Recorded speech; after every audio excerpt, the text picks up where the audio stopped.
성 게오르기우스 용을 물리친 영웅, 믿음을 지킨 순교자. 한 기사가 있습니다. 그는 무시무시한 용과 싸워 공주와 마을 사람들을 구원했습니다. 그러나 그의 진정한 용기는 칼과 방패가 아닌 믿음과 신념에서 나왔습니다.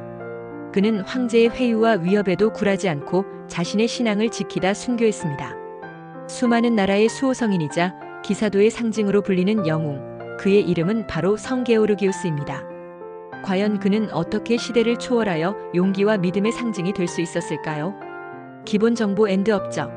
성 게오르기우스는 3세기 후반 카파도키아에서 태어난 기독교 순교자입니다. 그의 대표 업적은 전설 속에서 용을 무찌른 용맹한 기사이자 박해 속에서도 신앙을 지켜낸 기독교 순교자로서 수많은 국가와 공동체의 수호성인이 되어 서양 문화에 깊은 영향을 미쳤다는 점입니다. 성장 과정. 게오르기우스는 로마 군대의 고위 장교였던 아버지와 기독교인이었던 어머니 사이에서 태어났습니다. 그는 군인 집안의 전통을 이어받아 어린 시절부터 군인의 길을 걸었습니다. 뛰어난 신체 능력과 군사적 재능을 바탕으로 그는 빠르게 승진하여 로마 황제 디오클레티아누스 친위대 소속의 호민관이 되었습니다. 그의 젊은 시절은 성공 가도를 달리는 유망한 장교의 삶이었습니다. 그러나 당시 로마 제국은 기독교인에 대한 대규모 박해를 시작했고, 이는 그의 인생의 결정적인 전환점이 되었습니다. 결정적 순간. 게오르기우스의 인생에서 가장 결정적인 순간은 그가 로마 황제의 명령을 거부하고 자신의 신앙을 공개적으로 고백한 때입니다. 디오클레티아누스 황제는 로마의 전통 신들을 숭배하도록 강요하며 기독교인들을 탄압했습니다.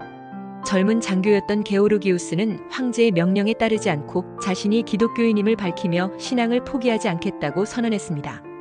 이 용기 있는 행동은 그를 즉시 감옥에 가두는 결과를 낳았습니다. 황제는 그를 회유하기 위해 온갖 고문을 가했지만 게오르기우스는 어떤 고통에도 굴하지 않았습니다.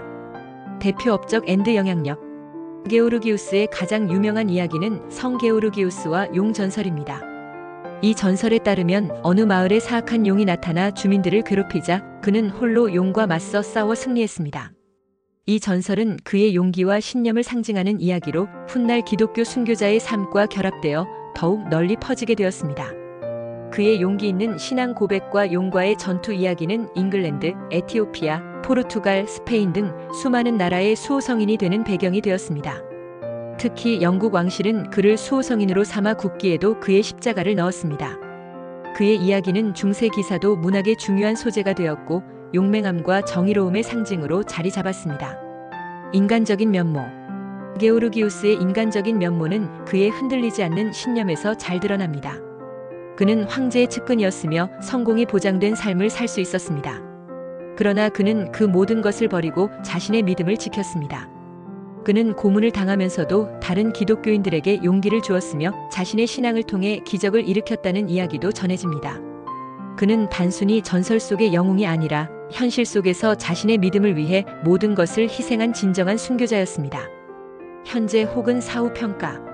성 게오르기우스는 사후에도 계속해서 존경받고 있습니다. 그는 로마 가톨릭 교회, 동방 정교회, 성공회 등 다양한 기독교 종파에서 공경받는 성인입니다. 그는 용기와 정의의 상징으로 여겨지며 그의 이야기는 예술작품, 문학, 그리고 영화 등 다양한 매체를 통해 끊임없이 재해석되고 있습니다.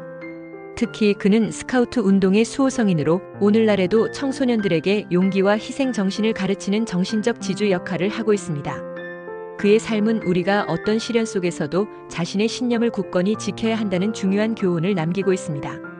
성 게오르기우스는 전설 속의 용을 물리쳤지만 그의 진정한 승리는 자신의 믿음을 지켜낸 것이었습니다.